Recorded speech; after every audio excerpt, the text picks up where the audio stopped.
Keith, thank you so much for taking time to share a little bit about your story today. Okay. What? Tell me the backstory of how you got connected at Westwood.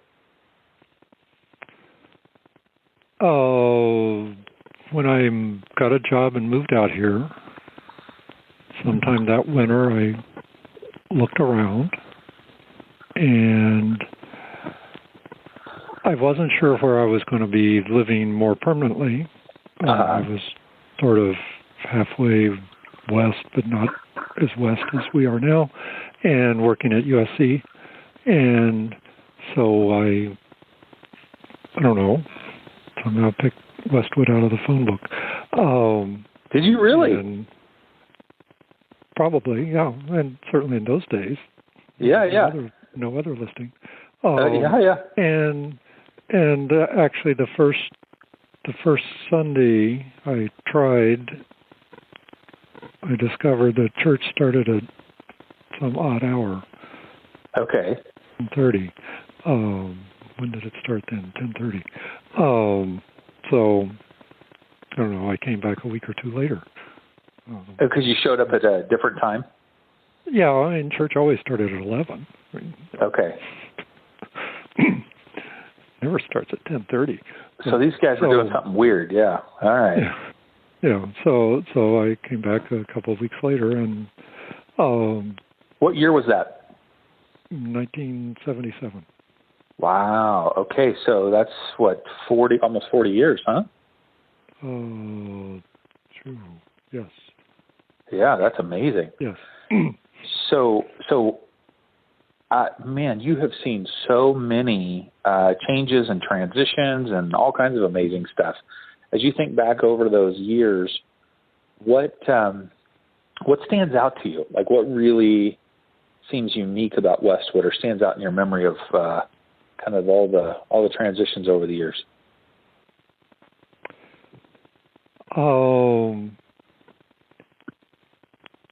It's always been a wide range of ages. I mean, it isn't like in some churches that are all young, all old. It's generally had a wide range, and it was much more open and accepting, which dates back certainly before my time. I mean, Mel Wheatley's era, and before that, much more open to new people wandering in the door. Sure. And there have always been, can't say everyone, but there have always been people who have focused on greeting new people, whoever they are. Whether they were officially assigned that job or that's just what they do. Sure. They would recognize someone new and speak to them. Mm-hmm. And so that's one of the reasons why we're having this conversation today, is because you have found for a number of years a role as an usher to be a place of connection, a place of service. Yeah. When did you start ushering, and how did that come about? How did you get involved? I don't know when.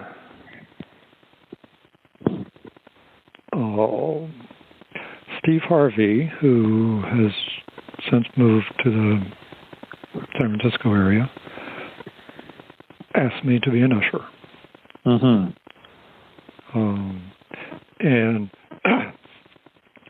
at that time, it was very much more.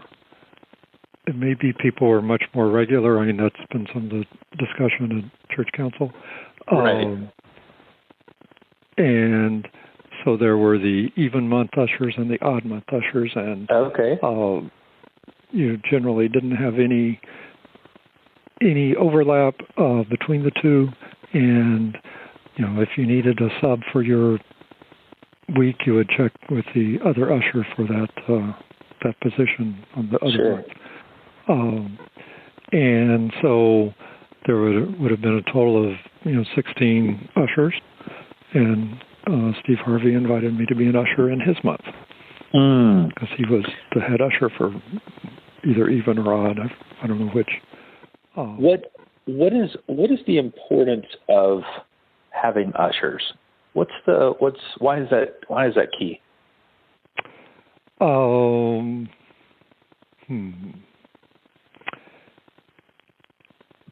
One level, they deal with traffic flow.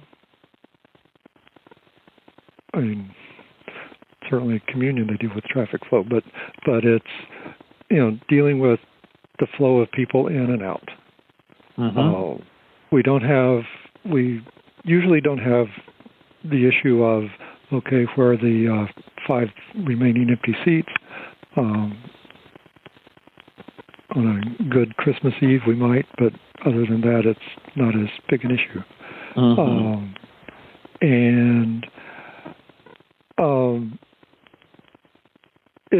It's an official greeting, to someone coming through the door. I mean, mm-hmm. You can have the greeters out front, but this is the official greeting. I mean, you get the same thing at a theater. And the ushers, these days less so. The ushers aren't taking you to your seat and showing you your seat as much as pointing you in the right direction, and or maybe we know where our seats are, so we never deal with the ushers in that fashion. But so a lot of it is somewhat the same role, mm-hmm. and being someone that people will ask questions. Mm-hmm. Number one question: where are the restrooms? Yep, that's the number one. Yep, absolutely. Which now are much easier to describe. Over the years, they've been much harder, but now it's very easy. What is it about ushering that you like? You've obviously been doing it a long time, and you've been faithful, and you must enjoy it. Well, I mean, what do you enjoy about it? What's kept you going? Let's see. Gives a sense of control. Well, maybe, a worry of what would happen if I wasn't doing it. Oh, there you go. Okay. Last year when I was at SSP, and then Martin got sick that week. And somebody else was unexpectedly sick who would know how to deal with things. There was a real problem dealing with communion that Sunday because not enough people knew what they were doing. Uh-oh. But it was, I was gone and two crucial people were sick. So I want things to run smoothly. Uh-huh. And yep. Being an usher helps. You're helping things run smoothly. Sure, of course. So there's a sense of efficiency and effectiveness that, from a personality perspective, you enjoy and admire, and it helps the community function smoothly. That's what I hear. Yep. Sounds good. I love it. So, do you? Are you in need of ushers? Would you like more people to get involved? We could always use more ushers. Yes. And we're much less of these 8 ushers this month and these other 8 ushers this next month than we were in the past. So much of it today is who are the people I can trust to be ushers. Sure. On short notice. And it would be nice to be able to step back from that and know that definitely these 7, 8 people are going to be there some Sunday, and there may be a different 7 or 8 the next Sunday, and only have to worry about one or two, and because there are several people who, they will fill in unless there's somebody in every position, and they get to rest that week. Sure. So, all right. Tell me this.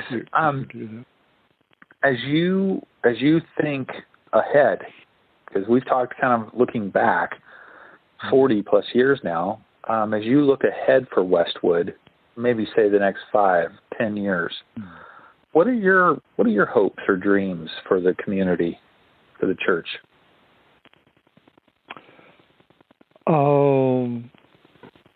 I hope it grows. And there's, over the 40 years, it's gotten smaller. Certainly over the, there are some years it goes up and some years it goes down, but overall it's less, which isn't good. What do you think? What do you think it will take for Westwood to grow?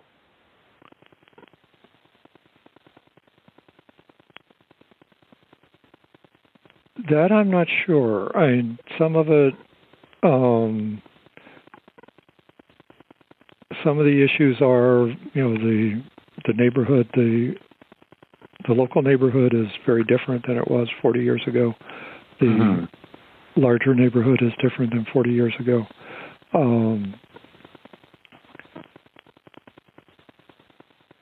There are clearly new people passing through almost every week. So clearly there is a flow of new people who show up. And it's a question of how will they stick. And I know. So, for many people, the ones passing through are on the west side sort of temporarily. They finally get a good job making enough money, they buy a house somewhere else. I know a lot of other members started that way. They bought a house somewhere else, and now they drive 30 and 40 miles to church. Right. And have been doing it for years. So today, sometimes that's less what people do. Right. But, it almost has to be something that it sticks with you that way. Because, in other places, people drive 15, 20 miles to church, and that's perfectly normal in, big church-going southern cities. Sure. You started at this church, and you moved to the suburbs, and you still go back. It's fairly normal. Let me ask you one last question. If somebody is listening to this and maybe they haven't taken that step to get involved at Westwood yet, they come on a Sunday, but they haven't gotten involved in ministry or service, what encouragement would you give them? Why would you encourage them to get involved?